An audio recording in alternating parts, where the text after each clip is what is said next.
All right, so I'm going to review this paper, Analysis of Hospital Traffic and Search Engine Data in Wuhan, China, indicates early disease activity in the fall of 2019.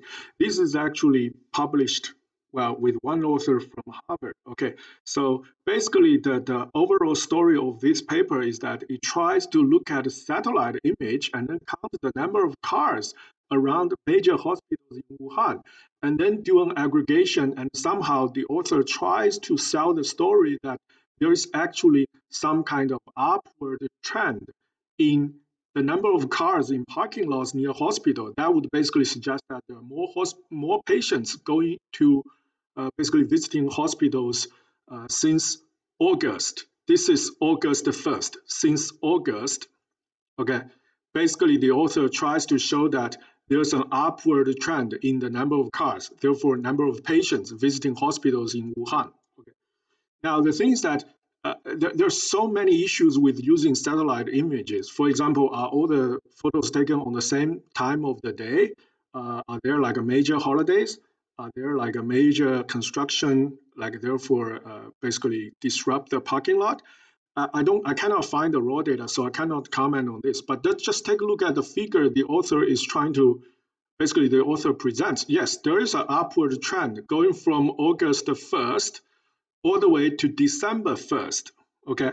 However, how can you explain this part? How can you explain that there's actually downward trend for the number of cars, therefore number of patients suggested by the authors going in this period? That's from December 1st all the way to January 23rd, the day of the lockdown. So basically, less and less people actually go to the hospital, like from December all the way to January. Well, actually, the official timeline suggested by the China government is that people started picking up this message at the end of December, and then the number grows, and eventually human-to-human transmission was confirmed around like January 21st, something like that. And then the lockdown was issued on January 23rd, okay? As someone who is actually local from Wuhan, okay, I'm gonna like basically just showcase my Wuhan dialect to demonstrate that I'm actually a local. Well, 基本上就随便说几句话，大家都晓得我是武汉人。Okay, that's enough to demonstrate that I have this. I'm able to speak this Wuhan local dialect. Okay, for all the people around me that I can tell, they basically people heard of this at the end of December 30th, 31st. That's when people heard of this. And then when most people started taking it very seriously when human-to-human transmission was confirmed, that's January 21st. And some people started paying more attention and be more cautious even before that, okay, like early January, mid-January, or something like that. There's really no explanation for this downward trend other than, well, I would say this basically shows that using satellite image and counting the number of cars in the parking lot is actually faulty research method. Look at the fluctuations here. Okay, look at the fluctuations.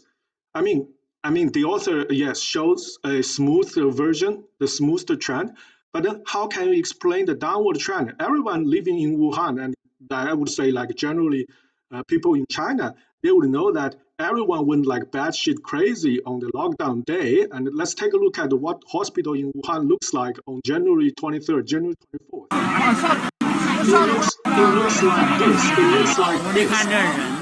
All right, it looks like this. Basically, once the lockdown is issued, everyone started to taking it seriously. You know what people would think? Whoever has any like a kind of a respiratory like symptom would believe that they have COVID-19. That's when everyone rushed to the hospital to get tested. Okay, and how can you explain that on January 23rd? It's actually a low point. It means that this using satellite image is actually, there's something faulty with this research method. And then now let's take a look at the second figure provided by the author. This is basically the search popularity of different keywords. Cough. Let's take a look at cough.